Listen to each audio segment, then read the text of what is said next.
All right, so on this part, we're going to make some connections between hypothesis testing and confidence intervals because they are intimately connected to each other.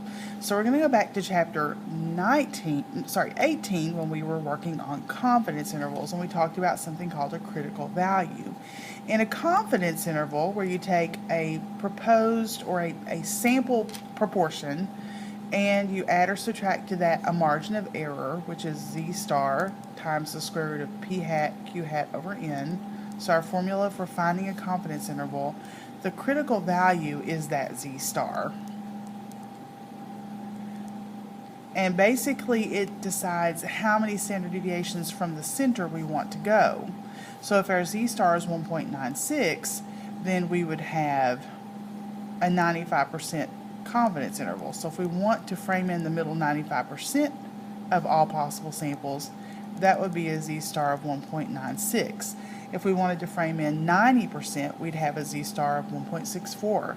If we wanted to frame in 98%, we'd have a z star of 2.33. So that critical value defines how far out we get. Well, the confidence interval is about estimating where the biggest chunk of the data lies, and therefore making our best guess as to what the population parameter is. On the other hand, a hypothesis test is about what's in the tails, because if we expect our true proportion to be in here, then we expect the tails to be an unusual place, and that would be our reject zone in a hypothesis test. So they're definitely related to each other. So let's look at an example that connects the two. A little bit of review here. Soon after the euro was introduced as currency in Europe, it was widely reported that someone had spun a euro coin 250 times, there's an N, and gotten heads 140 times. So that's how many successes we had. So we have a p hat of 140 out of 250, which is 56%. So 56% of spins landed on heads. We wish to examine the fairness of spinning a coin. Well, in the perfect world, we should have the same number of heads as tails if the coin is fair. So the sample indicates that heads might land face up more often than tails do. So we want to run a test, not run a test, we want to estimate the true proportion of heads for this particular coin and just see if we think it actually is a fair coin or not. We're going to use a 95% confidence interval, and we need to start by checking conditions. So, a quick check of conditions. Is each spin of the coin a random event? Sure. So, each spin is a random event. So, we definitely have randomness covered. That's a check. Each spin is independent of the others. Certainly each spin is 250 spins is less than 10% of all possible spins, because we can spin this infinitely many times if we have enough time. So 250 spins is less than 10% of all spins.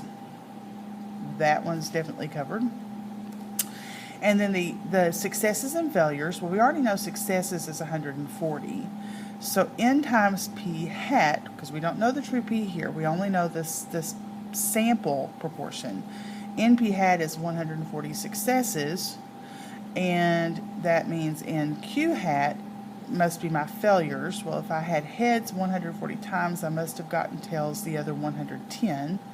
So 110 is my number of failures, and those are both at least 10. That checks. So we will create a 1 proportion z interval. Okay, mechanics. We have a p hat of 0.56 plus or minus z star for 95% is 1.96 times the square root of p hat 0.56 times q hat 0.44 over sample size of 250. Quickest way to crunch that is to use the confidence interval tool on the calculator and tell it to take 140 successes out of a sample size of 250 with 95% confidence. If I run that command, it's going to spit out a lower bound of 0.498-ish and an upper bound of 0.622-ish. So we are 95% confident that between 49.8 and 62.2% of all spins will land on heads. Okay, notice that 50% lies in that interval, which means 50% is a viable estimate for the number of heads that are possible. So that brings us to the next question, which is, does your confidence interval provide evidence that the coin is unfair when spun? No, because 50% lies in the interval. So the coin could be expected to land on heads half the time. So it could very well be fair. Now, last question is, what is the significance level? Well, okay. I think it helps to look at a picture. We did a 95% confidence interval. Okay? So 95% of our sample proportions, best that we can tell, should fall between that 49.8% and 62.2%. If 95% is in the center, that means there's 2.5% in the lower tail and 2.5% in the upper tail. Okay?